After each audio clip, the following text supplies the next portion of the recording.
આપણે ઘર સાફ કરવાનું ચાલુ કરી દીધું છે. રૂમ આપણી સાફ થઈ ગઈ છે અને આ રૂમમાં બધો ઢગલો થઈ ગયો છે. હવે આ બધો આપણે ગોઠવવાનો છે ઓલી રૂમમાં. બધાને કહેશું થોડી હેલ્પ કરે તો આપણે કામ ચાલુ કરી દઈએ. આપણું ઘર સાફ થઈને ધોવાઈને મસ્ત રેડી થઈ ગયું છે. જો આપણે આ ઘઉં ભરવાનું ટીપણું પણ ધોઈ નાખ્યું છે અને આ ગેસને તો રૂમ ધોતા હતા ને એટલે ગેસ ધોઈને ઉપર ચડાવી દીધો છે. હવે નક્કી કરવાનું છે ગેસ ક્યાં મૂકવો છે. હવે જઈના પપ્પા આવશે ને પછી આપણે નક્કી કરશું કે ગેસને ક્યાં મૂકવો છે, કઈ દિશામાં મેકવાનો છે એ નક્કી કરવાનું છે. બરોબર. જો મસ્ત થઈ ગયું છે આપણું ઘર રેડી. બરાબર. બધો સામાન આપણે મૂકવાનો છે એટલે બધાને કઈ થોડી હેલ્પ કરશે એટલે સામાન આપણે મસ્ત ગોઠવી દેશું બધોય. બધાને આપણે કહીએ કે થોડી મદદ કરો એટલે આપણો સામાન મુકાઈ જાય બધો. બરોબર. જો અમારે જયભાઈ ક્યાં પાપડ શેકે છે.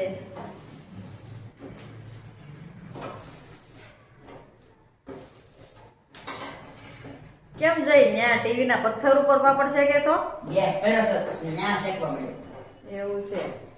ચાલો મિત્રો, આપણે આવી ગયા છીએ આપણા ઘર. તો હવે આ ચૂલો અત્યાર સુધી અહીંયા હતો, ચલો સાઈડ કરો. આ જગ્યા ઉપર હવે એની જગ્યા ફેરવી અને આપણે પૂર્વ દિશામાં રાખવાનો છે વાસ્તુશાસ્ત્રના નિયમ પ્રમાણે. હાલો, આપણો ગેસ મૂકી દીધો છે.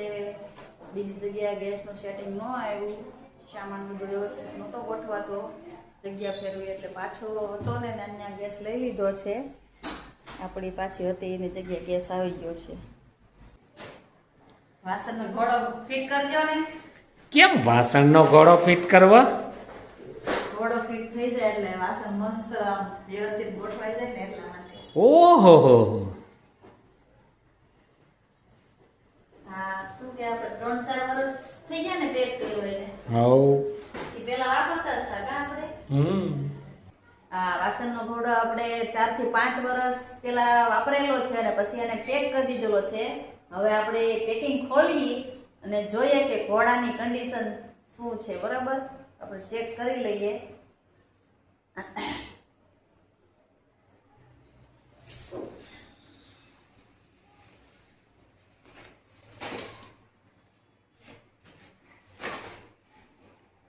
તને તો કોઈને આણામાંથી થયેલો હોય એમ પેકિંગ કરી નાખો.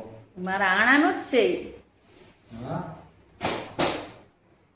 આ તો પડે જ ને. બરાબર છે.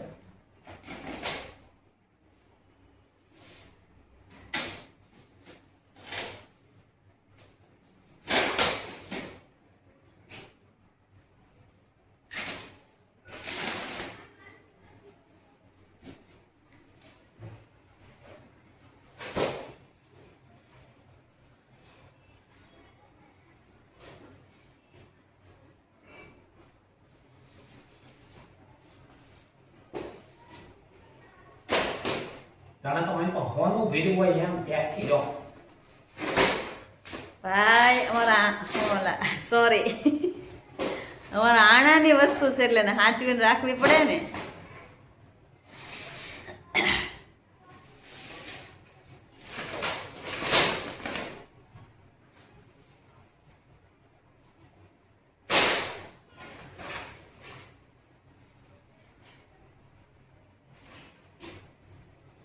એ પેકિંગ એ તમે જ કર્યું હતું.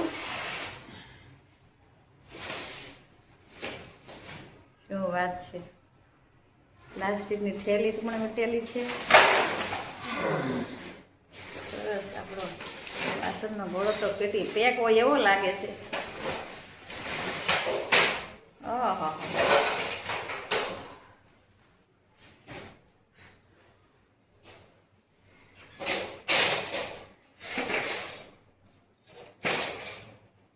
આપણે આમ તો ઘણા વર્ષથી પેલા 4-5 વર્ષ પેક કર્યો એ પેલા વાપરેલો જ છે ને ઘોડો. લાગે નહીં આ ઘોડો વાપરેલો છે. જો આમ તો આ ઘોડાને 20 વર્ષ થયા છે વાસણના ઘોડાને. ઘોડાની શાઇનિંગ જેવી છે. જો દુકાનેથી લઈને આવ્યા હોય ને એવી. વાસણનો ઘોડો ફિટ કરવાનું ચાલુ કરી દીધું છે. જોઈએ આપણે કેટલોક સમય લાગે ફિટ કરતા. બધા અંચર પંચર એના ગોતીને ભેગા કર્યા છે. ફાઇનલી આપણો વાસણનો ઘોડો થઈ ગયો છે ફિટ. 10 વાગ્યાના ફિટ કરતા હતા તો 12 વાગે ફિટ થઈ ગયો છે. 2 કલાક થઈ છે બરોબર. તો બધી મહેનત છે અમારા કારીગરની. અમે થોડીક સામાન્ય ખાલી મહેનત કરાવી છે, બાકી બધી મહેનત આમની જ છે. પછી બસ હવે આજનો આપણો વ્લોગ અહીંયા પૂરો થાય છે. જો તમને અમારો વ્લોગ ગમ્યો હોય તો લાઈક કરી દેજો અને શેર કરી દેજો. નવા હોય ચેનલ ઉપર તો સબસ્ક્રાઇબ કરી દેજો.